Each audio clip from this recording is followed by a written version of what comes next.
மீனாஸ் மெனுவின் நவராத்திரி நல்வாழ்த்துக்கள். ஓம் தேவி காத்யாயன்யை நமக.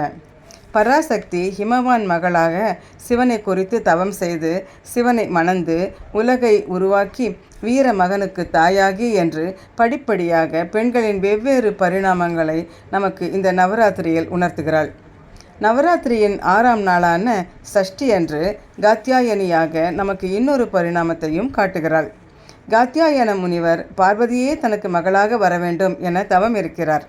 பார்வதி தேவியும் அவருக்கு அருள அவளுடைய பெண்ணாக அவதரிக்கிறாள். மகிஷாசுரன் என்னும் அரக்கன் தான் விரும்பிய வடிவங்கள் எடுக்கும் வரத்தை பெற்றிருந்தான். ஆனாலும் பிரம்மாவை குறித்து தவம் இருந்தான். பிரம்மா அவன் முன் தோன்றி என்ன வரம் வேண்டும் என கேட்கிறார். மகிஷனும் சாகா வர வேண்டும் என்றான். பிரம்மா அது இயலாத காரியம், வேறு ஏதாவது கேள் என்கிறார். மகிஷன் தனக்கு மனிதர்களாலோ மற்ற ஆண் தெய்வங்களாலோ மரணம் வரக்கூடாது என வேண்டினான்.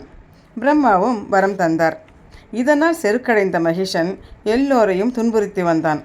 ஓரளவுக்கு மேல் பொறுக்க முடியாத இந்திரனும் மற்ற தேவர்களும் பிரம்மா விஷ்ணு அனைவரும் அவன் கேட்காமல் விட்ட பெண்ணால் அழிவு ஏற்பட எண்ணினர். அவர்கள் எல்லோரும் காத்யாயனி தேவியிடம் தங்கள் ஆயுதங்களையும் சக்திகளையும் அளித்தனர். சிவபெருமான் திரிசூலம், பிரம்மா கமண்டலம், விஷ்ணு சக்கரம், இந்திரன் வஜ்ராயுதம், அக்னி, வாயு, சூரியன், யமதர்மராஜன் என அவரவர்கள் கதாயுதம், தனுசு, சங்கு, வாள் என அனைத்தும் தந்து அவளை போருக்கு தயார்படுத்தினர். மகிஷன் காத்யாயனியின் அழகில் மயங்கி தன்னை மணக்கும்படி வேண்டுகிறான்.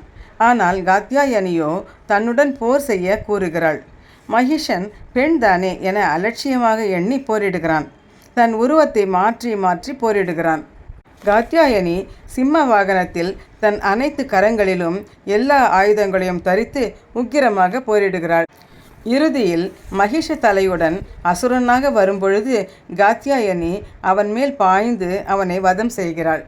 மகிஷனை வதம் செய்ததால் மகிஷாசுரமர்தினி என்று அழைக்கப்படுகிறாள். காத்யாயனி சிம்ம வாகனத்தில் 4 திருக்கரங்களில் சந்திரஹாசா என்ற வாள் ஒரு கரத்திலும், தாமரை மலர் ஒரு கரத்திலும், ஒரு கரத்தில் வரதமுத்திரை, ஒரு கரத்தில் அபயமுத்திரை என காட்சியளிக்கிறாள். காத்யாயனி 9 சக்கரங்களில் ஆக்ஞா சக்கரத்தில் வீற்றிருக்கிறாள். கன்னி பெண்கள் திருமணத்திற்காக காத்யாயனி விரதம் அனுஷ்டிப்பதும் வழக்கம். டெல்லி, சட்டர்பூரிலும் தஞ்சாவூரிலும் இவளுக்கு கோயில்கள் உள்ளன.